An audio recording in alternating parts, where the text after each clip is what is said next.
Hey there, my name is Marley and welcome to my September reading wrap up.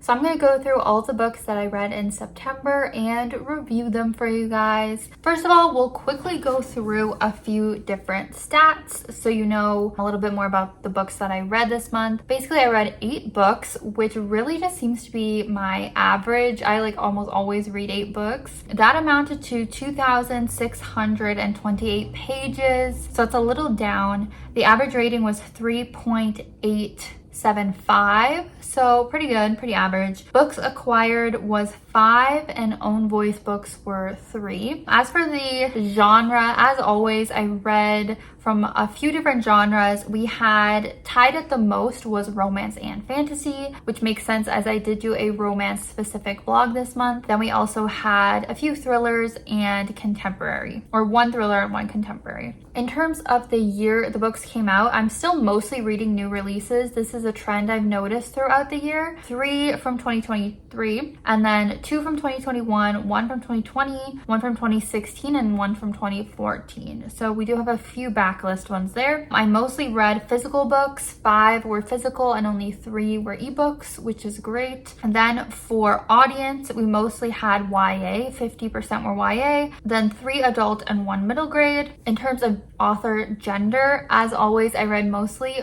female with 7 females and only 1 male author. And I've also really been mostly reading repeat authors, the ones I've already read before. We only had 1 new to me author. And then I thought it would be interesting to look at something that I've been tracking, but I just haven't been mentioning, and that is my spend on books. So basically I have spent $332 on books so far this year, and I actually get a lot of gift cards from doing surveys, and then I get gift cards, so I probably have actually spent more than that, but I haven't had to actually spend full price. And I've read 55% of the books that I've bought, which I think is pretty good. I did notice in my last book haul, I was mostly reading the books that I got. I honestly feel like that percentage should be higher. I actually feel like I would have thought it would be higher. But all right, now let's get into the book reviews. As always, I'm going to talk about them in the order of the worst books to the best, in my opinion. So first off, we're going to start with The Legacies by Jessica Goodman. This was definitely a little bit of a disappointing read. This is a YA thriller. All of her books have been YA thrillers, and I've been following along her journey, and most of her books do seem to be around 3 to 4 stars. I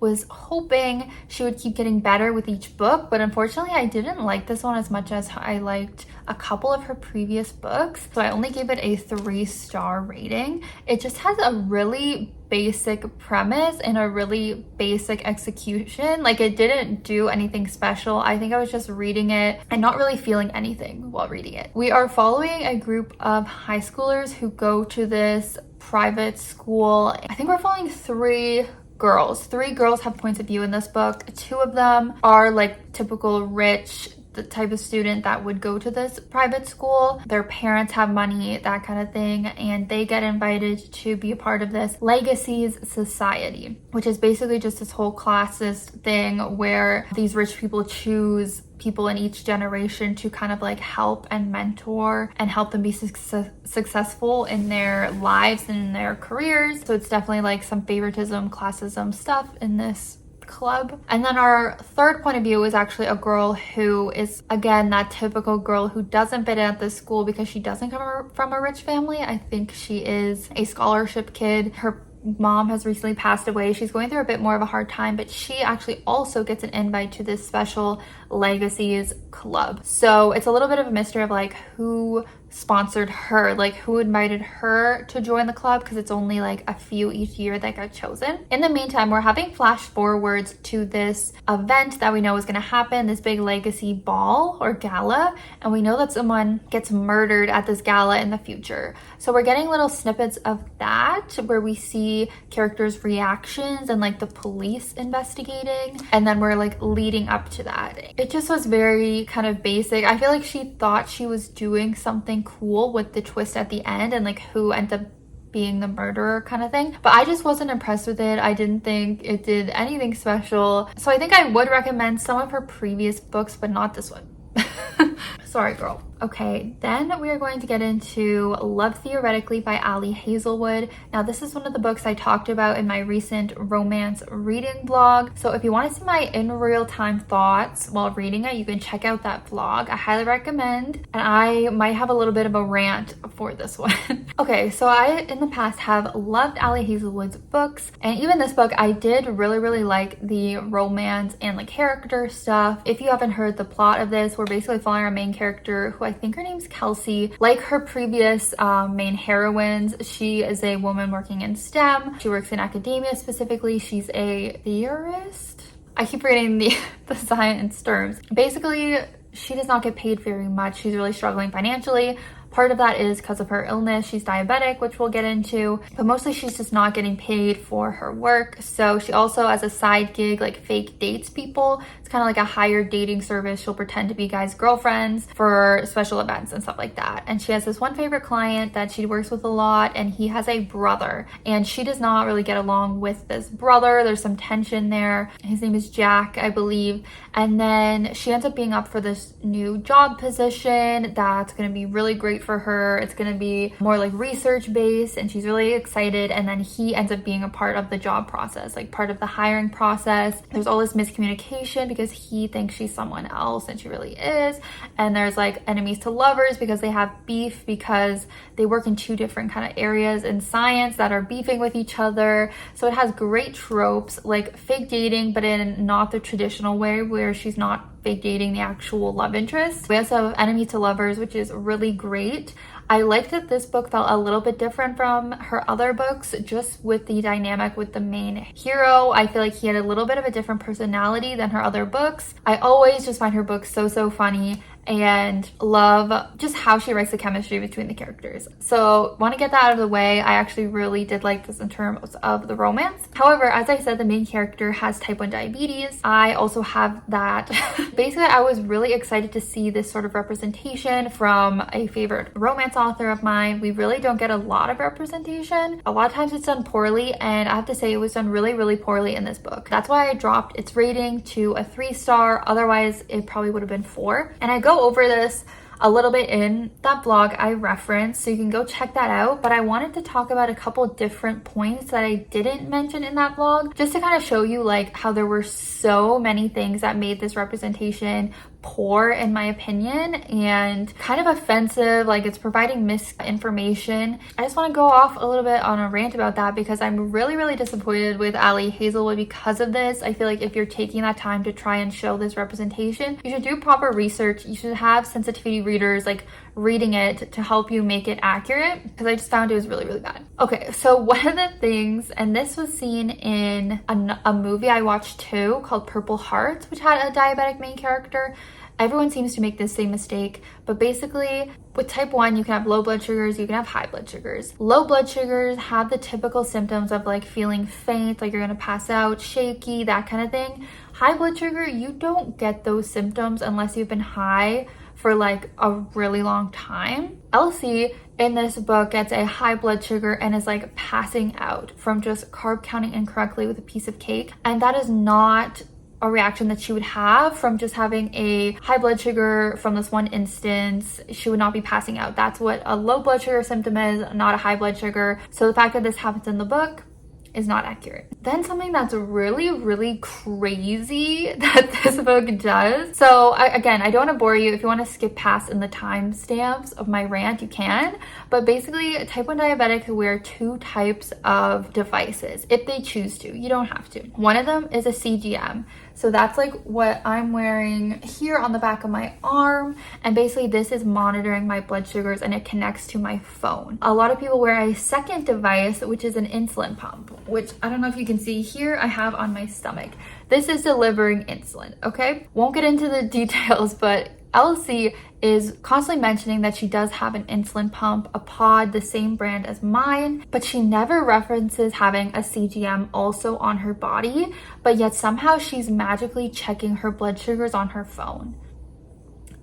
It's like Hazelwood was acting like these devices are a 2-in-1, and there is no such thing on the market. Like, these are able to connect, but it's not possible to only wear an insulin pod and it like does both functions. Like, it just made no sense how she was like checking her blood sugar on her phone suddenly and it didn't show you how. So that really is providing misinformation. Like, either she should have been wearing a CGM or she should have been checking her blood sugar by finger pricking. That's like a very known, obvious thing with diabetes, is to prick your finger and like check your blood sugar with your blood. Also, there is a comment where Elsie talks about like her ex-boyfriend forcing her to take off her pod when they were being intimate together, like in the bedroom. And honestly, they brushed that over so quick, because that's actually like crazy for someone to ask that. That is like abusive. Like, this is what's keeping her alive and he's asking her to take it off during sex. Like, it's crazy and it makes no sense. Like, these cost a lot of money if they're not like funded by anything, which she continuously says in the book that she has no funding for like her diabetic supplies. So it's like, why would she waste hundreds of dollars to take this off? That is like crazy. Another thing I wanted to mention, especially regarding the sex with type 1 diabetes, obviously Ali Hazelwood's books are really, really spicy, and there was so much she could have explored with type 1 and being intimate in the bedroom that was more accurate and more like thoughtful. For example, Elsie is constantly like not eating, and missing meals and stuff like that would, first of all, not be good for diabetics. Like, we'd probably be going low throughout the day, especially if they're having the amount of physical stuff going on as she does with Jack. There could have been so many moments where they were being intimate and then she like needed to stop to like have a snack or something like that. Her blood sugar was going low. That's something that definitely happens a lot doing any sort of physical activity, including sex. So that was something that she could have shown, and she did not at all. It was like Elsie was able to just live without eating ever, and it just doesn't make sense. Also, there were times she mentioned carb counting, which is something we have to do for everything that we eat, yet she only mentioned it when she was eating typical sugary things like hot chocolate and chocolate cake. But when she ate bread, like toast, there was no mention of it. And like, newsflash, toast has carbohydrates, which is what we also need to carb count. So I just felt like she was really missing like what type 1 diabetes even was, which is like crazy that she wrote this book where the main character had it. Also, I want to reference a review down below in my description. I'm going to link it. It's from Elizabeth, but she just really goes in depth of all the things wrong with the diabetes rep. She's pretty hateful in the review, I'm gonna admit, but like, this is a review I am referencing for sure in my reviews of this book. It's kind of been a helpful reminder for me of what went wrong in this book. So yeah. Next up, we have Chalice of the Gods by Riordan. This is the latest Percy Jackson book. I recently uploaded a full vlog of this book as well. If you want to check that out, I'll be sure to link that too. Percy is planning to go to college soon, and so he has to apply to the New Roman University, where Annabeth is also going, but he has to get 3 recommendation letters from 3 different gods in order to get in. So he has to do some quests to get those letters. This was cute. Overall, I give it 3.5 stars, which is definitely a little low for me to rate Rick Riordan because he's one of my favorite authors. But I feel like this book was too short. As I said in that vlog, I feel like it really was a money grab from Disney. As you guys probably know, they're coming out with the show soon on Disney Plus, and I think Rick was kind of like forced to write this to help promote the show, because I know he has said in the past he wasn't going to write any more Percy books. So it really just feels a little bit like a marketing ploy. And as much as I did have fun with the nostalgic elements of this, seeing Percy, Annabeth, and Grover doing these quests together, I was still a little bit disappointed in this. Again, with how short it was, the fact that it just really is transparent that it's like a money grab, whereas this is like a full price, almost $30 book, and it's only 200 and something pages. And Percy only gets 1 letter in this book, and it seems like the series is going to be continuing even longer, and he's going to be getting some more letters in some other books, and I think it just all could have been in 1 book. They're really dragging out this letter thing, and it's also a little weird because we've had books further along in the timeline, and so we have seen Percy already be in college, I'm pretty sure, in some of the other books. So just have a little bit of some iffy feelings about this, but definitely if you're a hardcore Percy fan, I mean, pick it up. Still was fun, but there's just definitely some criticisms criticisms that could be made about this. So I was a little bit disappointed with it, unfortunately. Next up, I read How the King of Elfhame Grew to Hate Stories, or Learned to Hate Stories by Holly Black. I gave this 4 stars. It is a little like novella or like short story collection kind of that follows Cardan from the Cruel Prince series. It's honestly a very beautiful book. I enjoyed reading it and all of the illustrations that are in here.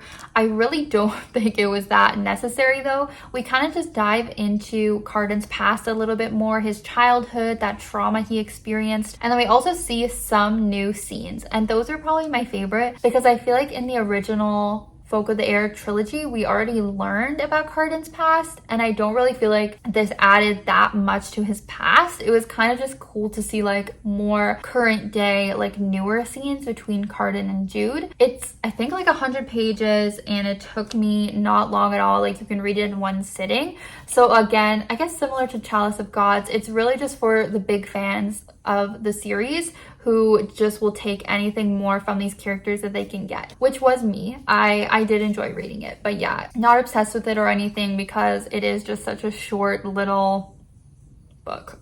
Next up, I have Twice Shy by Sarah Hogle. I also read that in that romance reading blog, and I was pleased to give this one 4 stars. We're basically following a girl in this book that is struggling a little bit in life. She's been at this job for so many years. She's not making any progress in her career, and she recently was catfished by a coworker, which was really bizarre. The coworker basically was jealous of her and wanted to like distract her from this guy that they both liked, so she like catfishes her with photos of this hot guy. So our main character gets tricked. Anyways, she ends up randomly hearing from a aunt of hers who is passed that she has been given the aunt's estate. Like she's being left the aunt's home. So she quits her job. She's like, this is a new start for me. I'm inheriting this new property. I'm going to start my own hotel or cafe or whatever, her own business. But she gets there and finds that another guy has been left the estate as well. It was a little bit of a prank on the aunt's part, leaving her property to both of them. And who does the guy end up being but the guy that her coworker catfished her with? Those hot photos of a random guy, it's him. So very fun idea. She instantly kind of is attracted to this guy because of that those photos and that history. But this guy is definitely more of a grumpy sort of person. We have that grumpy sunshine, which is one of my favorite romance tropes. He's also, to go along with that, very shy, doesn't talk a lot, and then she's kind of the opposite. It's a slow burn. It's really cute. It's fun. Unfortunately, it was not as funny or as good to me as Sarah Hogle's first book, but I still did really enjoy it. So I would highly recommend for the people who like slow burn, cute, fluffy romances, not too smutty, then this book would be for you guys. The final book I read in that romance reading vlog was 7 Days in June by Tia Williams, and this was my favorite of the 3. And this was also a 4-star for me. We're following these 2 authors. They actually had this whirlwind romance when they were in high school together. They spent a whole week together and really bonded and like really impacted each other.